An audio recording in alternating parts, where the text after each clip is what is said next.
Derek Sullivan felt the rope snap before he heard it.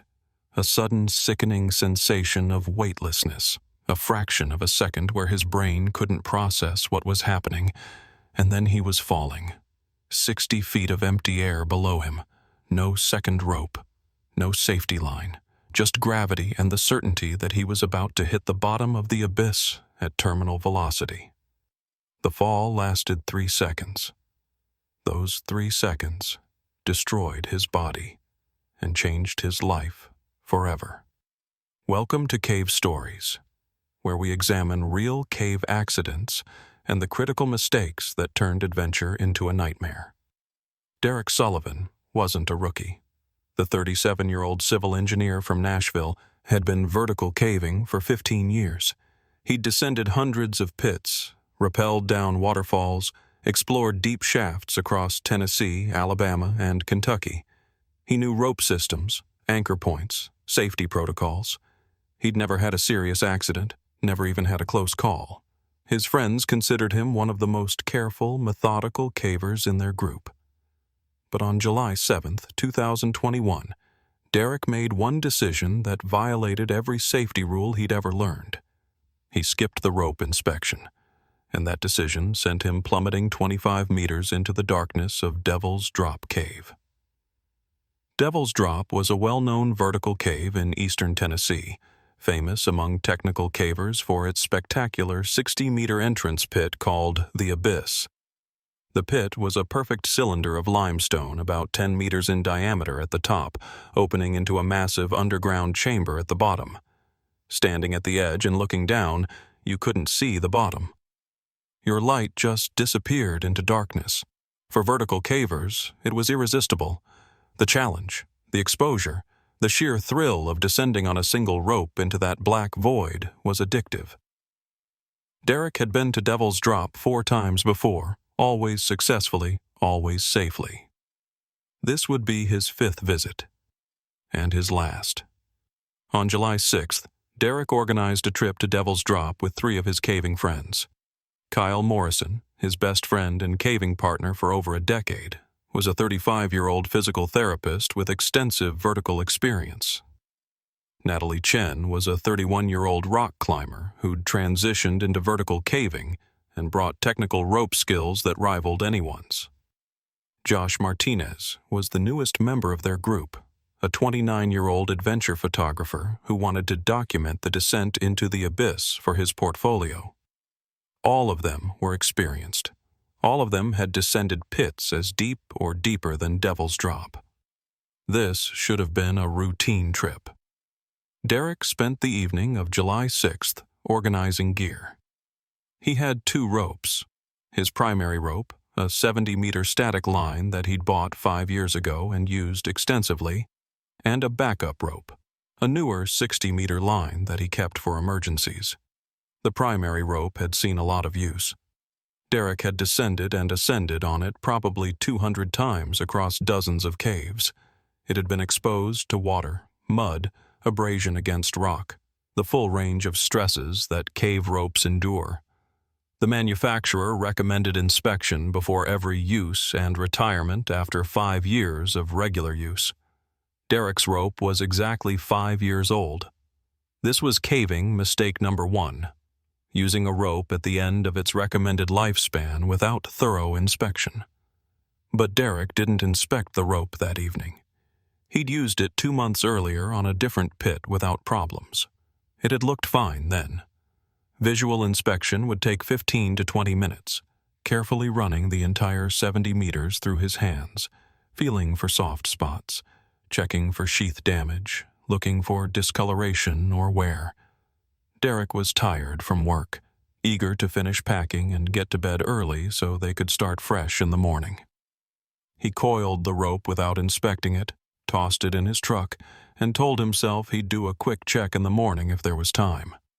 This rationalization, this deferral of a critical safety check, was caving mistake number 2. The morning of July 7th started perfectly. Clear skies, comfortable temperature, no rain in the forecast. The 4 of them met at Derek's house at 6:30 a.m. and loaded into Derek's truck. The drive to Devil's Drop took 90 minutes through beautiful Tennessee hill country. They were all in good spirits, excited about the descent, talking about their previous caving adventures. Kyle ribbed Derek about being overly cautious, how Derek always triple-checked everything, took forever to rig anchors, was the slowest person in their group because of his obsessive safety checks. Derek laughed it off, but the comments stung a little. Maybe he was too cautious. Maybe it was time to loosen up a bit, trust his experience, not waste so much time on redundant safety measures. They arrived at the Devil's Drop trailhead at 8 a.m. The cave entrance was a 20-minute hike through forest, following a well-worn trail. They geared up at the trailhead. Harnesses, helmets, headlamps, descenders, carabiners, gloves, first aid kit, extra batteries, water, snacks. Derek pulled out his primary rope. Kyle looked at it and commented, "That rope's getting pretty old, isn't it? How long have you had that thing?" Derek felt defensive. 5 years. It's fine, I've taken care of it. Kyle shrugged. Just saying, man. Might want to retire it soon. Derek felt a flash of irritation. Was Kyle calling him irresponsible? He was the most careful person in this group. His gear was always maintained, always reliable. Except he hadn't actually inspected this rope recently. But admitting that now would prove Kyle's point. Derek made a split-second decision. He'd do a quick visual check at the pit entrance before rigging, just to confirm everything was fine. This decision to delay inspection until on-site was caving mistake number 3. They hiked to the cave entrance, which was marked by a dramatic depression in the forest floor. The abyss opened like a wound in the earth, a perfectly circular hole about 10 meters across, surrounded by trees and undergrowth. They approached the edge carefully. Looking down into the pit, their lights couldn't reach the bottom. Just darkness, going down and down. It's always intimidating, that first look into a deep pit. Your primitive brain screams danger, tells you to back away from the edge. But they were experienced vertical cavers. They'd trained their minds to override that fear. Derek began rigging the anchor system. There were 3 large trees near the pit entrance, perfect natural anchors. He set up a 3-point rigging system, distributing the load across multiple anchors for redundancy. This was proper technique, exactly how you're supposed to do it. He tied his primary rope to the rigging point using a figure-8 follow-through knot, a bomb-proof knot that's standard in climbing and caving. Everything was textbook so far. Kyle watched him rig, nodded approval. Solid rigging, man. Derek felt validated. See? He knew what he was doing. But then Derek made his fatal mistake. He didn't inspect the rope. He'd told himself he'd do a quick visual check before rigging, but in the moment he got distracted by the rigging process, by conversation with Kyle and Natalie, by Josh setting up his camera. The inspection never happened. The rope went from the coil directly to the anchor without anyone running their hands along its length, without anyone checking for damage. This was caving mistake number 4, and it would nearly kill Derek. Derek tossed the rope into the pit. It uncoiled as it fell, the end disappearing into the darkness below. He'd measured the pit depth on previous visits, 60 meters from lip to floor. His 70-meter rope gave him plenty of extra length. He clipped his descender device onto the rope, attached it to his harness with 2 locking carabiners, and put on his gloves. He looked at his 3 friends. Ready to see some darkness?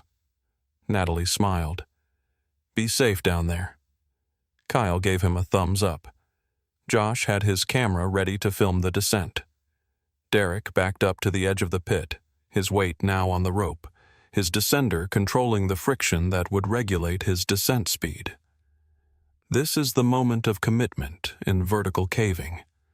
Once you go over the edge, you're trusting your life to the rope, the anchor system, your equipment, your skills. If any of those fail, you fall. Derek had done this hundreds of times. It was second nature. He leaned back, lifted his feet, and swung out over the void. The first 10 meters of descent were perfect. Derek controlled his speed with the descender, bouncing lightly off the wall when necessary, descending smoothly into the increasing darkness. His headlamp beam cut through the black, illuminating the smooth limestone walls of the pit. Above him, he could see the circle of daylight getting smaller, his three friends silhouetted against the bright morning sky. Josh was filming, the camera tracking Derek's descent. Everything felt right. Normal. Safe. At 15 meters depth, Derek noticed something. The rope felt slightly different in his hands. Not wrong exactly, just different. Maybe a little more flexible than usual. He stopped descending for a moment, looked at the rope section in his hands. In his headlamp beam, he could see the rope sheath looked normal. White with blue tracers, the same as always. No obvious damage. But that feeling persisted. Something wasn't quite right. His engineer's mind, trained to notice subtle anomalies, was sending a warning signal. He should ascend immediately, get back to the surface, do a proper rope inspection. But that would mean admitting he'd been wrong to skip the inspection. It would mean proving Kyle's comment right. And the rope looked fine. Probably just his imagination. His overcautious nature making him paranoid. Derek made the decision to continue descending. This was caving mistake number 5, the final and most catastrophic error. When your instincts say something is wrong, you listen. You don't rationalize. You don't let ego override safety sense. But Derek had spent the morning being defensive about his rope, being irritated by Kyle's comments, feeling pressure to not be overly cautious. So he ignored the warning his hands and his brain were giving him. He released the brake on his descender and continued down into the abyss. At 20 meters depth, the pit walls pulled back. Derek was descending through empty space now, no wall nearby to touch or push off from. This was the most dramatic part of the descent, hanging in the middle of the cylinder, suspended in darkness with only the rope connecting him to the world above. Above him, the entrance was now a small circle of light. Below him, his headlamp still couldn't reach the bottom. He was in the dark heart of the pit. At 25 meters depth, Derek heard a sound, a subtle sound, barely audible over his breathing and the creak of his harness, a kind of soft tearing noise, like fabric ripping very slowly. He looked up at the rope above him, and what he saw made his blood run cold. In his headlamp beam, he could see the rope sheath separating from the core. About 2 meters above him, the white sheath had pulled apart, exposing the inner core fibers, and those core fibers were visibly damaged, frayed, thin. The rope was failing. Derek's training kicked in immediately. He needed to weight off the rope, needed to transfer his load to the wall or to something solid, needed to do it right now before the rope failed completely. But there was no wall within reach. He was hanging in empty space, 35 meters above the pit floor, 25 meters below the surface. He was committed, suspended, with nowhere to go except up or down. And going up meant putting even more stress on the failing rope. Derek grabbed his radio with shaking hands. His voice came out strangled, terrified. "Rope failure! The rope is failing! I need—" And that's when the rope snapped. Not a clean break, but a progressive failure. The damaged section, which had been holding barely enough to support Derek's weight, finally gave way. The core strands separated one by one in rapid succession, each failure transferring more load to the remaining strands until the last fiber broke and Derek was in free fall. The sensation of falling is impossible to describe if you've never experienced it. Your stomach doesn't drop, that's a myth. Your stomach stays exactly where it is while the rest of your body accelerates downward at 9.8 meters per second squared. Your inner ear screams at you that you're falling. Your eyes can't process the speed of the walls flashing past. Your brain has just enough time to form one thought. I'm going to die. Derek had that thought. Clear, certain, final. This is how I die. He fell for approximately 2.8 seconds. He dropped 25 meters before hitting the slope at the bottom of the pit. The pit floor wasn't flat. It was a cone of breakdown rock, boulders and debris that had fallen from above over thousands of years. Derek hit the slope at roughly 20 meters per second, about 45 miles per hour. The impact was catastrophic.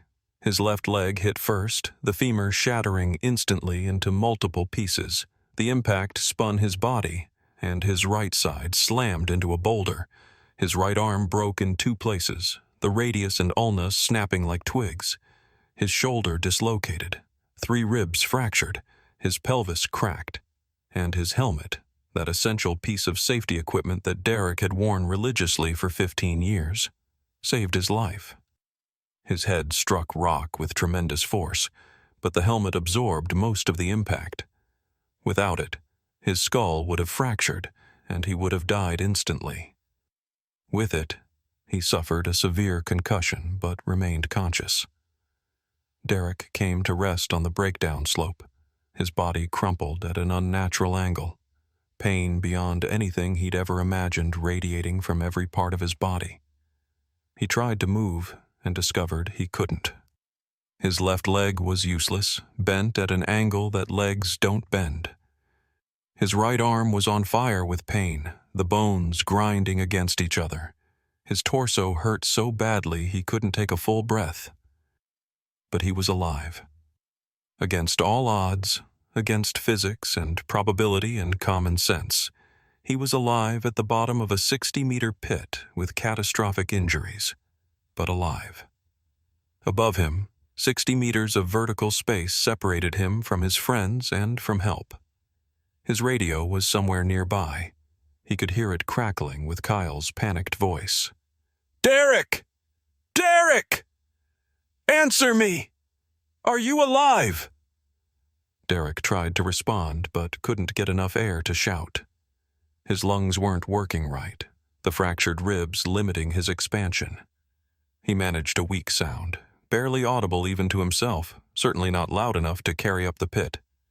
At the surface, Kyle, Natalie, and Josh were in shock. They'd watched Derek descend smoothly, then suddenly heard his terrified radio call about rope failure, and then nothing. No impact sound carried up from the depths, no response to their radio calls. They didn't know if Derek had fallen all the way to the bottom or if he was hanging on something partway down. They didn't know if he was alive or dead. They needed to find out, and they needed to do it fast. Kyle made the critical decision. "I'm going down. We have the backup rope in the truck. I'll rig it and descend." Natalie grabbed his arm. "Kyle, if Derek's rope failed, what makes you think it's safe to descend at all? There might be loose rock, sharp edges, something that damaged the rope." Kyle pulled away. "He's my best friend. If he's alive, he needs help right now. I'm going." Natalie and Josh looked at each other. They were both thinking the same thing. Kyle was about to make an emotional decision that might get him killed too. But they also understood. If it was one of them down there, they'd want someone to come immediately. Safety be damned. Natalie made a practical suggestion. "We call for rescue first, then you go down if you have to. But we do this right. We don't compound one accident with another." Kyle was already running back toward the trailhead to get the backup rope from Derek's truck. Natalie pulled out her cell phone. They had signal here, barely. She dialed 911. The 911 dispatcher answered on the second ring. "Emergency services. What is your emergency?" Natalie's voice was remarkably calm despite the adrenaline flooding her system. "We have a vertical caving accident at Devil's Drop Cave, Eastern Tennessee. Adult male fell approximately 25 meters when his rope failed. He's at the bottom of a 60-meter pit. We don't know his condition, but we need cave rescue and air ambulance immediately." The dispatcher's tone shifted instantly to professional urgency. "How many people are with you?" 3 of us on the surface, 1 at the bottom. Are you able to reach the injured person? No, we need technical rope rescue. Is anyone in immediate danger on the surface? No, just the person who fell. The dispatcher began the process of activating Tennessee Cave Rescue, contacting the local fire department with high-angle rescue capability and requesting helicopter emergency medical services. She kept Natalie on the line, gathering details.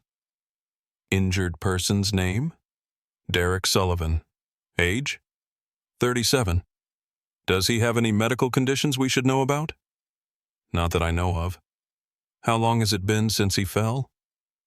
The dispatcher's questions were methodical, designed to gather critical information while help was en route. Natalie glanced at her watch. 4 minutes. It's been 4 minutes. 4 minutes. To Derek at the bottom of the pit, it felt like hours. The initial shock of the impact was wearing off, and the pain was becoming unbearable. His left leg was the worst. He could see it in his headlamp beam, bent at a grotesque angle mid-thigh, the femur completely fractured. The sight made him want to vomit. His right arm hung uselessly, the bones visibly misaligned under the skin. Every breath sent spikes of agony through his chest from the broken ribs. And underneath all the specific pains was a deeper, more diffuse pain, the kind that suggests serious internal injuries. Derek knew enough anatomy to understand what broken pelvis and severe impact can do to internal organs. He might be bleeding internally. He might have hours to live, or minutes. Derek's engineering mind, even through the pain and shock, started doing calculations. 60-meter vertical pit, surface to bottom. His friends would have to descend to reach him, but they'd need to rig a new rope, and they'd be terrified after watching his rope fail. How long would that take? 30 minutes? An hour? And once they reached him, how would they get him out? You can't just carry someone up 60 meters of vertical rope. You need specialized equipment, trained rescue personnel, a complex hauling system. Cave rescue operations for vertical extractions typically take 4 to 6 hours minimum.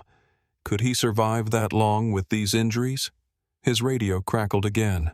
Derek, if you can hear me, try to make any sound, tap something, flash your light, anything to let us know you're alive. It was Natalie's voice, steady but strained.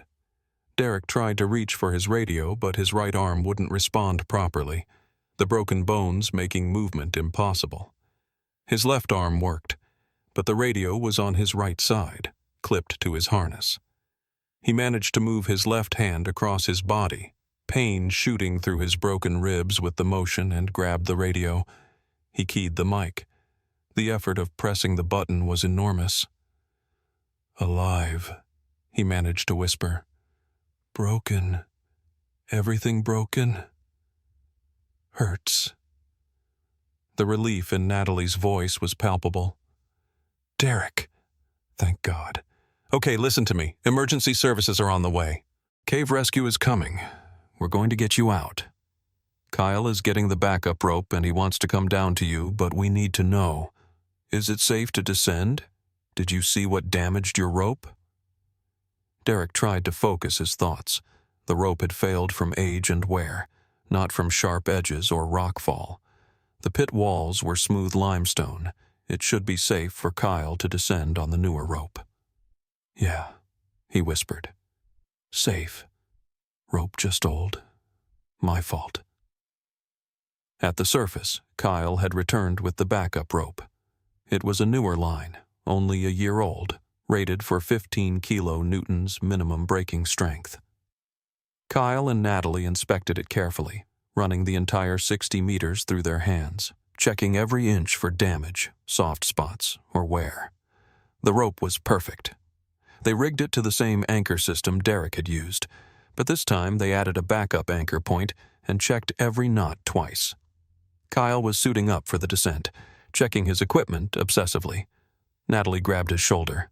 Kyle, you don't have to do this. Rescue is coming. They'll have proper medical equipment, extraction gear. Kyle shook his head. He's been down there 8 minutes. Every minute matters if he's bleeding internally.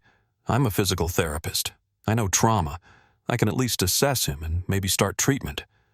I'm going." Natalie knew there was no stopping him. "Fine. But you're taking a radio and you're giving us constant updates. And if anything feels wrong with the rope, with the pit, with anything, you come back up immediately. Understood?" Kyle nodded. He clipped into the rope, tested his descender, and backed up to the pit edge. Josh had stopped filming after Derek's fall, but he picked up his camera again now. This was important to document, for the rescue report if nothing else. Kyle looked back at them once, forced a smile that didn't reach his eyes, and went over the edge. Kyle's descent was slow and careful. Every meter he stopped to examine the rope above him, checking for any signs of wear or damage. His headlamp swept the pit walls constantly, looking for sharp protrusions or loose rock. The descent felt like it took forever, though his watch showed only 6 minutes when his feet finally touched the breakdown slope at the bottom. He turned, sweeping his light across the rubble, and found Derek. The sight nearly broke Kyle's composure. His best friend, the man he'd been caving with for over a decade, lay crumpled on the rocks like a broken doll. The unnatural angles of his limbs, the pale color of his face, the way he was struggling to breathe with shallow, rapid gasps. Kyle had seen trauma before in his physical therapy practice, but this was different. This was personal. This was Derek, who'd been laughing and joking 2 hours ago, now shattered on the rocks because a rope had failed. Kyle keyed his radio, forcing his voice to stay professional. "I'm with Derek. He's conscious and breathing. Obvious fractures to left femur, right radius and ulna, multiple ribs. Possible pelvis fracture. He's in severe pain but alert. We need that helicopter immediately." Natalie's voice came back. "They're 15 minutes out. Cave rescue is 30 minutes away. Can you do anything for him?" Kyle carefully approached Derek, stepping gently on the unstable breakdown slope. "Hey, buddy. I'm here. We're going to get you out." Derek's eyes focused on Kyle's face with difficulty. His pupils were different sizes, Kyle noticed. Concussion, definitely. Possible skull fracture despite the helmet. Derek whispered, "Rope. Failed.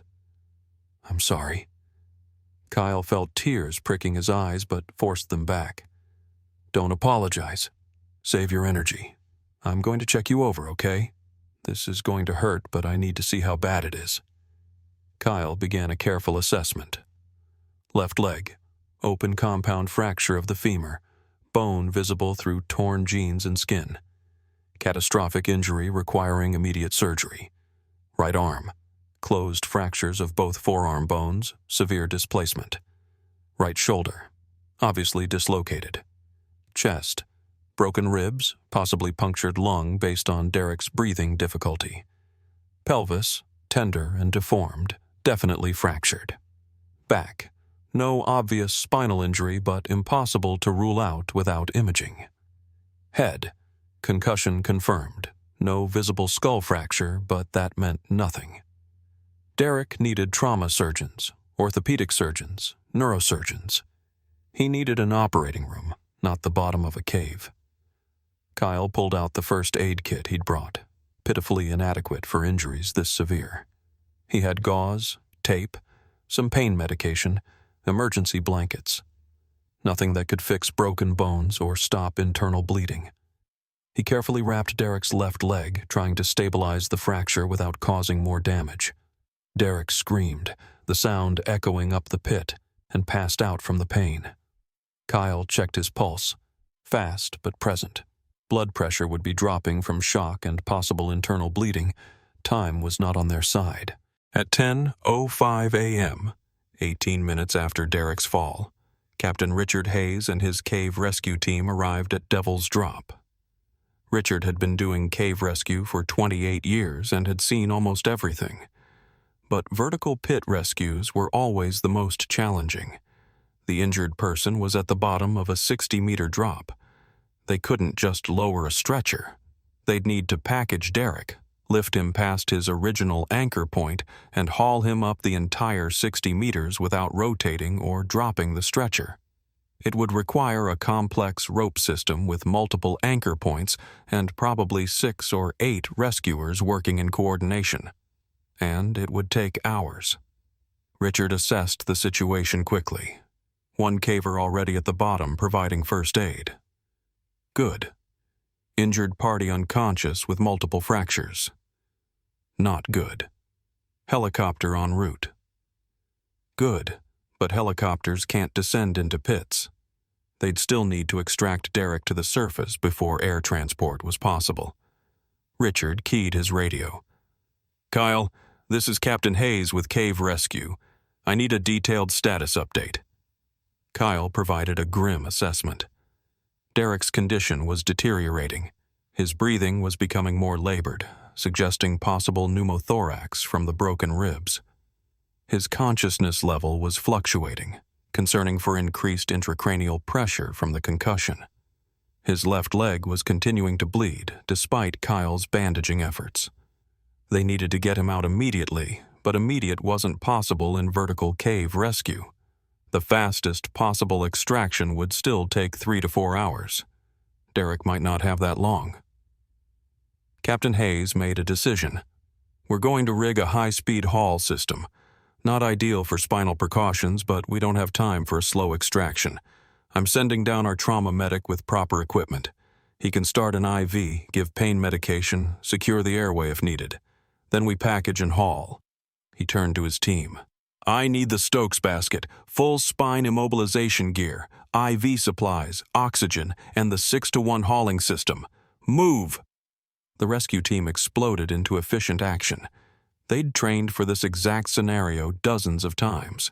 They rigged additional anchor points in the trees, set up a complex system of pulleys and ropes that would provide mechanical advantage for hauling Derek's weight. They prepared the Stokes basket, a metal litter designed for vertical rescue, with padding and straps to immobilize a patient. Their trauma medic, Officer Maya Patel, geared up for the descent with a pack full of advanced medical equipment. Maya descended into the pit at 10:35 a.m. She was at the bottom with Derek within 7 minutes, her descent fast and confident. She'd done this hundreds of times in training and dozens of times in real rescues. She went immediately to work on Derek, who had regained consciousness and was moaning in pain. Maya started an IV line in his uninjured left arm, a difficult procedure given his shocky state and poor veins. She pushed morphine for pain and started a fluid bolus to maintain blood pressure. She placed a cervical collar around his neck and prepared to move him onto a backboard. Moving Derek was agonizing for everyone involved. Even with morphine, even with the utmost care, the movement caused excruciating pain. Derek screamed, passed out, woke up screaming again. Kyle held his hand, talking to him constantly, trying to keep him grounded. Maya and Kyle carefully log-rolled Derek onto the backboard, securing him with multiple straps. Then they lifted the backboard into the Stokes basket, a metal litter that would protect Derek during the vertical haul. They secured him with additional straps, wrapped him in emergency blankets to prevent hypothermia, and Maya attached herself to the basket with a short tether so she could attend to him during the ascent. At 11:15 a.m., 88 minutes after the fall, the haul system was ready. The Stokes basket, with Derek inside and Maya attending, was clipped to the haul line. At the surface, 6 rescuers took positions on the haul rope. Captain Hayes coordinated via radio. "On my count. Slow and steady. Watch for snags. If anything looks wrong, we stop immediately." "Are we clear?" Everyone confirmed. 3, 2, 1, haul. The 6 rescuers pulled in unison on the haul rope. The mechanical advantage of the pulley system meant their combined effort was multiplied 6-fold, generating enough force to lift Derek's 195 pounds, plus Maya's 130 pounds, plus the equipment weight of approximately 75 pounds, a total load of 400 pounds. The basket lifted off the breakdown slope smoothly. "Haul in progress," Captain Hayes announced. "Looking good." The ascent was painfully slow. They could only pull about 2 meters per minute, having to reset their hands on the rope constantly. Every meter had to be carefully controlled to prevent spinning or bumping the basket against the pit walls. Maya monitored Derek constantly, checking his vital signs, his breathing, his consciousness level. He was stable, but barely. His blood pressure was 90/60, low enough to be concerning. His oxygen saturation was 92%, indicating his lungs weren't working properly. His heart rate was 115, elevated from pain and shock. He needed surgery within hours, or the internal injuries might kill him. At 11:47 a.m., the Stokes basket reached the surface. The moment the basket cleared the pit edge, the waiting helicopter crew took over. They'd landed in a clearing 50 meters from the pit, rotors still spinning, ready for immediate takeoff. The flight medics assessed Derek rapidly, started a second IV line, intubated him to protect his airway, and transferred him from the Stokes basket to their helicopter stretcher. From pit edge to helicopter skid to liftoff took less than 8 minutes. It was a masterpiece of coordinated emergency response. Derek was unconscious during the helicopter flight to Vanderbilt University Medical Center in Nashville, Tennessee's premier trauma hospital. The flight took 22 minutes. The helicopter landed on the hospital roof at 12:17 p.m., 2 hours and 30 minutes after Derek's fall. A trauma team was waiting. They rushed Derek into a trauma bay where organized chaos erupted. Cut away his clothes, get a chest x-ray, type and cross for 10 units, call ortho and neuro, someone get me a pelvic binder, central line access now. The trauma surgeons worked with practiced efficiency. The chest x-ray showed 3 broken ribs and a partially collapsed right lung, pneumothorax, as Kyle had suspected. They inserted a chest tube, releasing the trapped air and re-expanding the lung. The pelvic x-ray showed a book-open fracture where the pelvis had split apart, a life-threatening injury with massive bleeding risk. They applied a pelvic binder, a specialized strap that compressed the pelvis to reduce bleeding. The leg x-ray showed the femur fractured into 4 separate pieces, requiring extensive surgical reconstruction. But the immediate life threat was internal bleeding. The CT scan showed active bleeding in Derek's abdomen, likely from a lacerated spleen or liver, or possibly from pelvic vessels torn by the fracture. Dr. Samuel Brooks, the trauma surgeon, made the call. "He's bleeding into his abdomen. We need to operate now. Get an OR ready. We're doing damage control surgery, stop the bleeding, pack him, and get him to ICU. We'll do the orthopedic reconstruction later if he survives." Derek went into surgery at 1:15 p.m. Dr. Brooks opened his abdomen and found massive bleeding from torn blood vessels in the pelvis and a grade 4 liver laceration. He spent 90 minutes controlling the bleeding, packing the wounds with surgical sponges and stabilizing Derek enough to survive. The orthopedic surgery would have to wait. Derek's life was hanging by a thread, and removing the surgical packing to repair bones would likely cause him to bleed to death. He needed time to recover, to receive blood transfusions, to stabilize before they could address his broken bones. Derek emerged from surgery alive but critically injured. He was taken to the surgical intensive care unit, unconscious, on a ventilator, with multiple IV lines, a chest tube, surgical drains, and monitors tracking every vital sign. His parents, who'd been called during the rescue and had driven from Knoxville in terror, sat beside his bed. The surgeon explained Derek's condition: severe trauma, life-threatening injuries, survived the initial surgery but not out of danger. The next 48 hours would be critical. If he made it through without infection, without additional bleeding, without organ failure, they could start the long process of putting him back together. Derek survived the first 48 hours, but barely. On the second day post-surgery, He developed a fever, indicating infection despite prophylactic antibiotics. The surgical team took him back to the operating room, removed the packing, cleaned out infected tissue, and repacked the wounds. He received massive blood transfusions, 18 units over 3 days, essentially replacing his entire blood volume twice. His kidneys began to fail from the shock and blood loss, requiring temporary dialysis. His lungs struggled, the pneumothorax and mechanical ventilation causing pneumonia. Every day brought a new complication, a new crisis, a new moment where the doctors weren't sure he'd survive.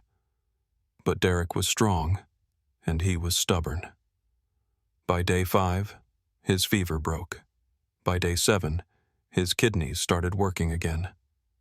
By day 10, he was breathing well enough to come off the ventilator. And by day 14, he was stable enough for the orthopedic surgeons to begin the massive reconstruction project that would be his left leg. The femur fracture was devastating. The bone had shattered into 4 main pieces and dozens of fragments. Dr. Jennifer Martinez, the orthopedic trauma surgeon, spent 8 hours in the operating room. She used 2 titanium plates and 23 screws to piece Derek's femur back together like a jigsaw puzzle. Some of the bone fragments couldn't be saved. There would be a gap that would need bone grafting later. But she restored the general architecture of the bone, gave it structure that could eventually heal. Maybe. The blood supply to some segments was questionable.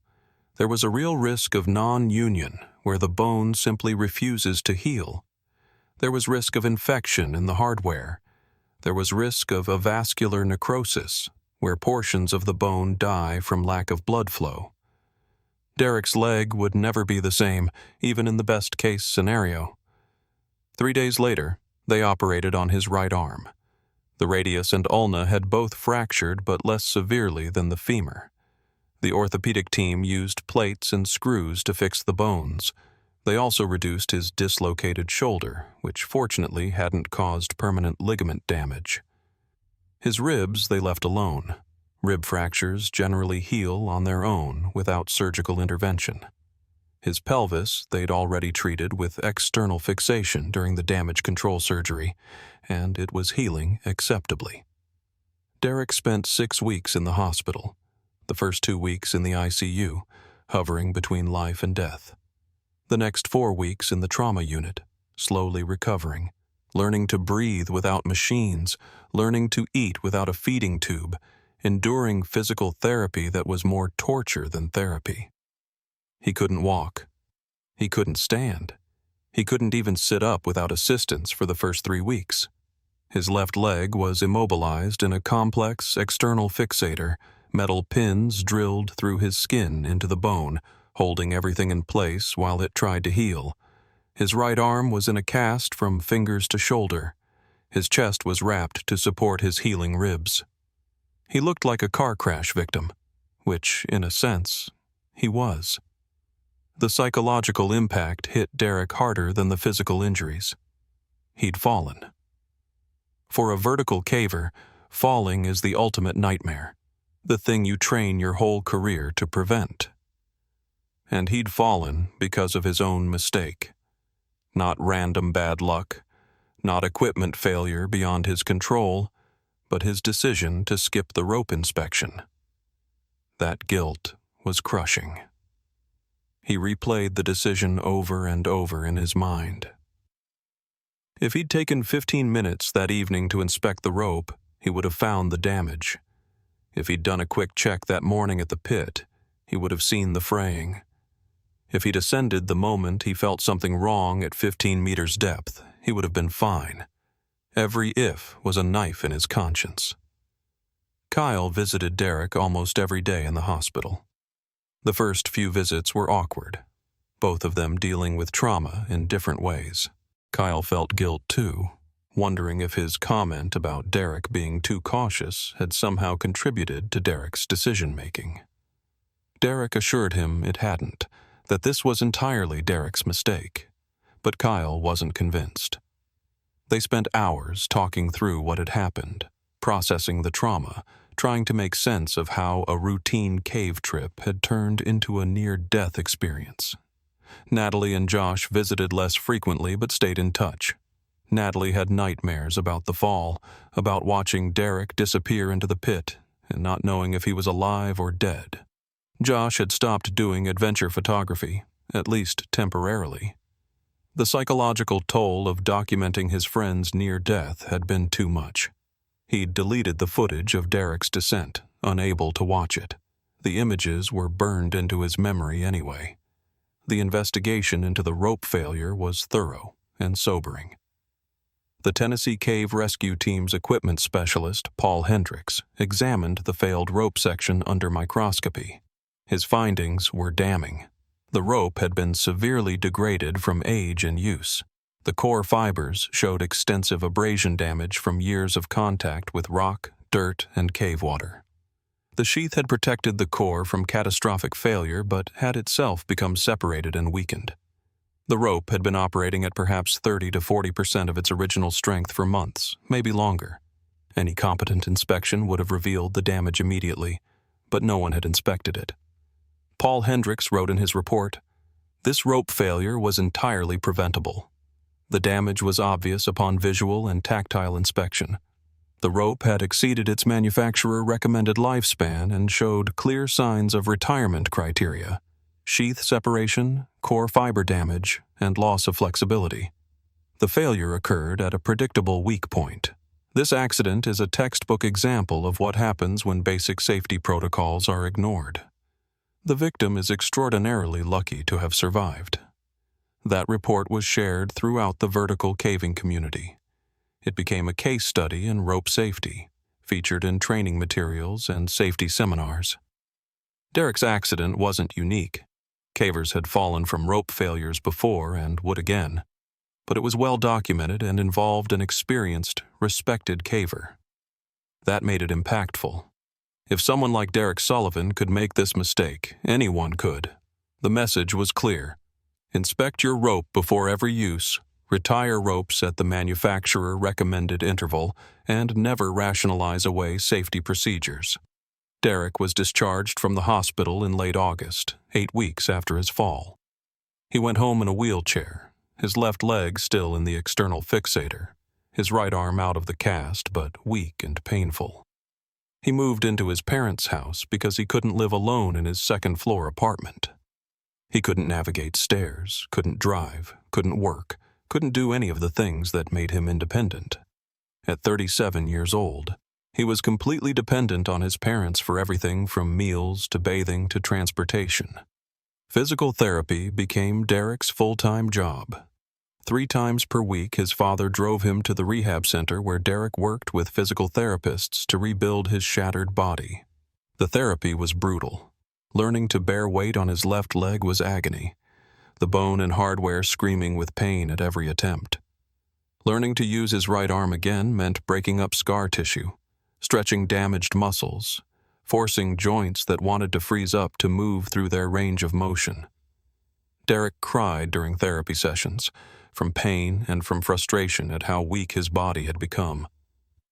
By October, 3 months post-accident, Derek could walk short distances with a walker. The external fixator had been removed and replaced with a removable brace. His right arm function had improved to about 70% of normal. His ribs had healed completely, no longer causing pain with breathing. His pelvis had healed with minor residual pain. Physically, he was making progress, but mentally and emotionally, he was struggling badly. Derek developed severe acrophobia, fear of heights. He couldn't look over a balcony railing without feeling panic. He couldn't stand near windows in tall buildings. The thought of being on a ladder or even a step stool made his hands shake and his heart race. This was devastating for someone whose primary passion had been vertical caving, whose identity had been built around conquering fear and exploring vertical spaces. That part of his life was gone, stolen by 3 seconds of falling. He also developed PTSD. He had nightmares about falling, vivid dreams where he felt the rope snap again and again, felt the weightlessness, felt the impact. He'd wake up screaming, his body rigid with terror, certain he was back at the bottom of the abyss. Loud noises made him jump.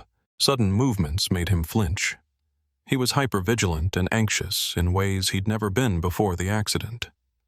His psychologist explained that traumatic injuries often cause PTSD, especially when they involve near-death experiences. The brain rewires itself around the trauma, creating persistent fear responses that can take years to resolve, if they resolve at all. Derek started seeing a trauma therapist twice a week. The therapy helped gradually. He learned coping mechanisms for the anxiety, grounding techniques for the panic attacks, cognitive strategies to challenge the intrusive thoughts. But there was no magic cure.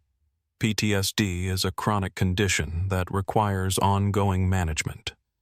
Derek would likely deal with symptoms for the rest of his life, though they might decrease in intensity over time.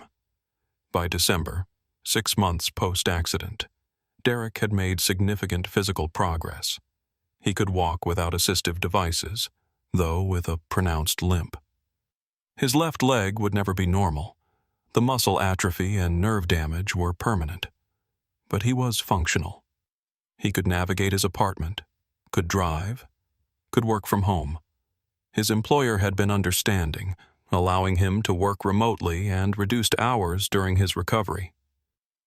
He was slowly rebuilding his life, though it looked nothing like the life he'd had before July 7th. The question everyone wanted to know, would Derek ever cave again? The answer was complicated. Technically, physically, he probably could eventually. His leg function would improve to the point where he could hike to cave entrances, could navigate horizontal passages, could maybe even do some basic vertical work with proper safety systems. But psychologically, Derek couldn't imagine going underground again. The thought of entering a cave, of being enclosed by rock, of being in a space where escape required technical skills and equipment, it all triggered his PTSD immediately. He'd tried watching caving videos online and had to turn them off after 30 seconds, his heart pounding, sweat breaking out on his forehead. Kyle understood. He'd asked Derek once, carefully, whether he thought he might want to try caving again someday. Derek's response was immediate and certain. Never. I'm done. That part of my life is over. Kyle had nodded, not surprised. He'd essentially stopped caving too, though for different reasons. The joy had gone out of it. Every time he approached a pit, every time he clipped into a rope, he thought about Derek falling. The trust he'd always had in his equipment, in the systems, in the basic assumption that if you did things right, you'd be safe. That trust was shattered. Without it, caving became an exercise in anxiety rather than adventure. Natalie had also stopped caving. She'd switched entirely to surface rock climbing, where falls were measured in feet rather than meters, and where modern protection systems made fatalities extremely rare. Josh had gone back to photography but focused on landscapes and wildlife, nothing that required risk or technical skills. The group that had gone to Devil's Drop on July 7th had effectively dissolved, each member traumatized in their own way by what had happened. 1 year after the accident, Derek agreed to speak at a cave rescue conference about his experience. It was terrifying, standing in front of 150 cave rescue professionals and cavers, telling them about his mistake and its consequences. He showed photos of himself before the accident, healthy, strong, confident. Then photos from the hospital, broken, vulnerable, barely alive. Then current photos, functional but limited, scarred, permanently disabled. The physical transformation was stark, but the psychological transformation was even more profound, though harder to show in photos.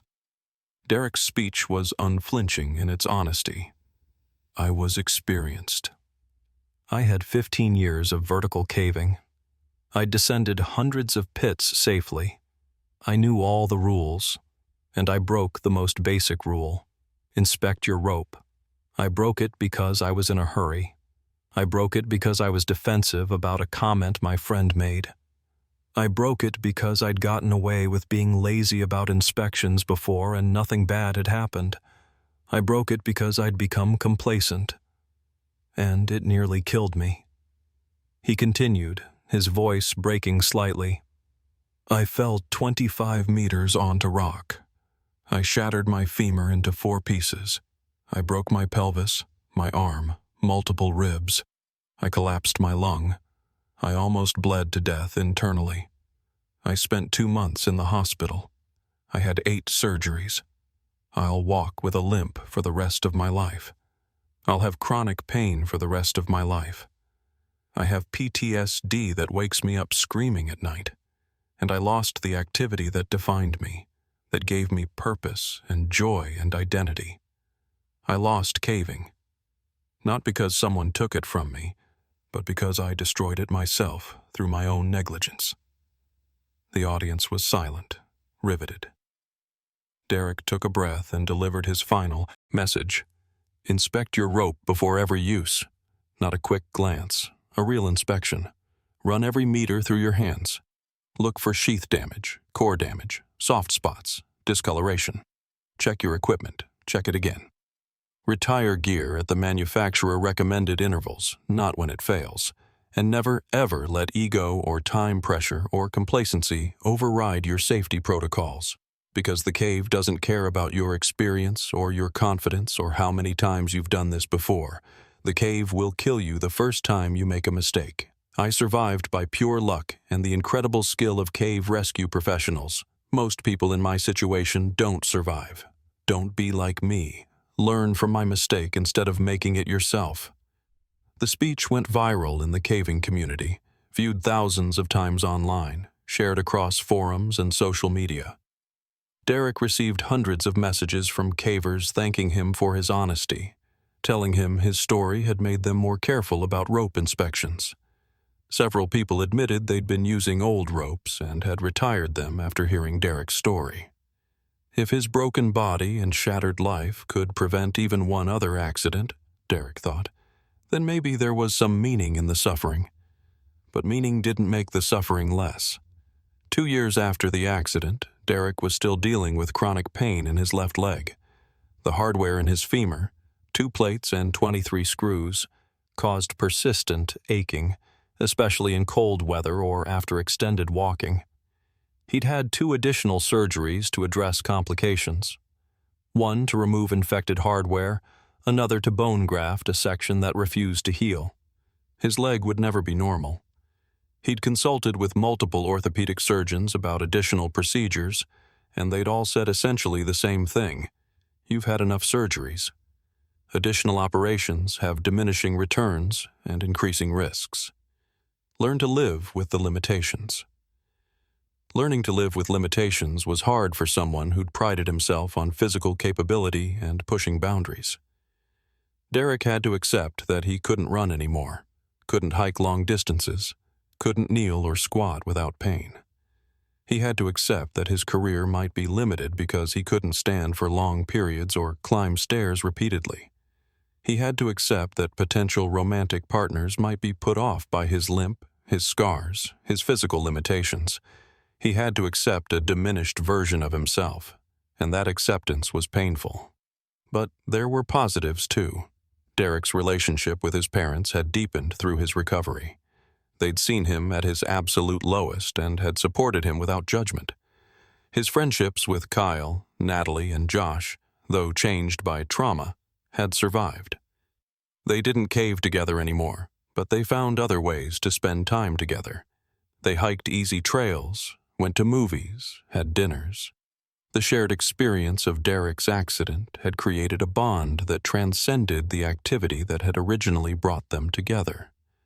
Derek also discovered new interests.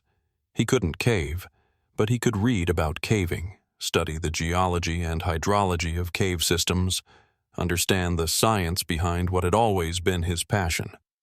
He started writing articles about cave safety, contributing to online forums, mentoring new cavers with an emphasis on proper equipment maintenance and inspection. He became an advocate for safety culture in the caving community, speaking at conferences, consulting with equipment manufacturers, pushing for better education about gear retirement and inspection protocols. 3 years after the accident, Derek had achieved a kind of peace with what had happened. He still regretted his decision to skip the rope inspection. He still mourned the loss of vertical caving from his life. He still dealt with pain and PTSD, but he'd found a way forward. He'd rebuilt a life that was different from what he'd planned, but still meaningful. He'd accepted that he'd made a catastrophic mistake and that he had to live with the consequences, and he dedicated himself to ensuring that his mistake could serve as a warning to others. The rope that had failed was eventually donated to the National Speleological Society for educational purposes. It sat in a display case at caving conferences, the frayed section clearly visible, with a placard explaining what had happened. Thousands of cavers examined that rope, saw the obvious damage that should have been caught during inspection, and internalized the lesson. Some of them probably owed their lives to that display, to the decision they made to inspect their own ropes more carefully after seeing Derek's failed rope. Devil's Drop Cave remained open and popular among vertical cavers. The pit itself hadn't changed. It was still a beautiful 60-meter cylindrical shaft into the earth. But it had a reputation now. Cavers talked about the Derek Sullivan accident when discussing the pit. Some people avoided it out of superstition. Others saw it as a reminder to be careful, to respect the vertical environment, to never cut corners on safety. The anchor trees where Derek had rigged his final rope became a memorial of sorts, decorated with faded ribbons and small mementos left by cavers who'd heard his story. Derek never returned to Devil's Drop. He couldn't. The psychological barriers were too strong. But he'd seen photos of the pit entrance, had read trip reports from cavers who'd successfully descended the abyss. Each successful trip, each caver who made it down and back up safely, felt like a small victory. The cave wasn't evil. The pit wasn't cursed. It was just a hole in the ground.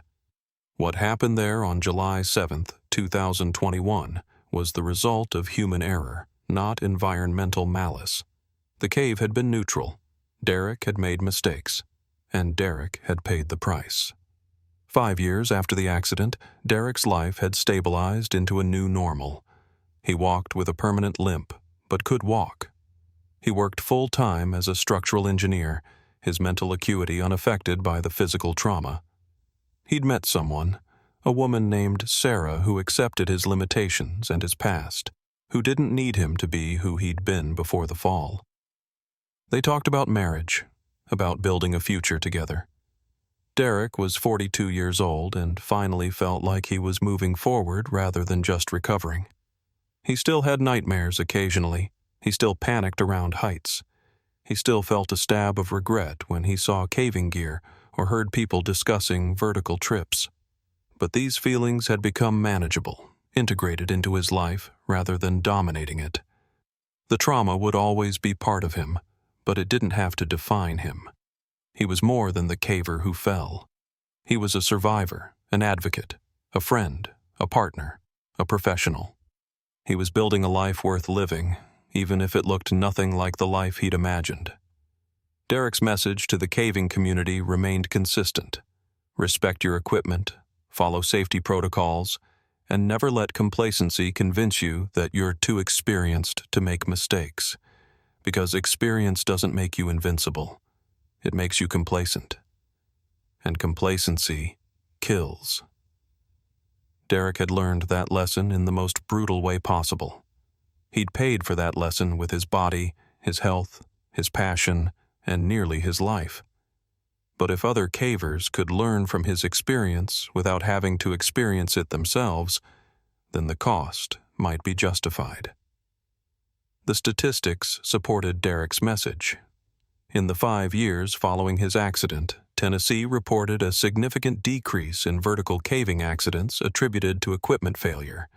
Whether this was directly due to Derek's advocacy or just random variation was impossible to prove, but Derek liked to think his suffering had meant something. Every caver who inspected their rope before descending, every person who retired old equipment rather than pushing it one more trip, every vertical descent completed safely.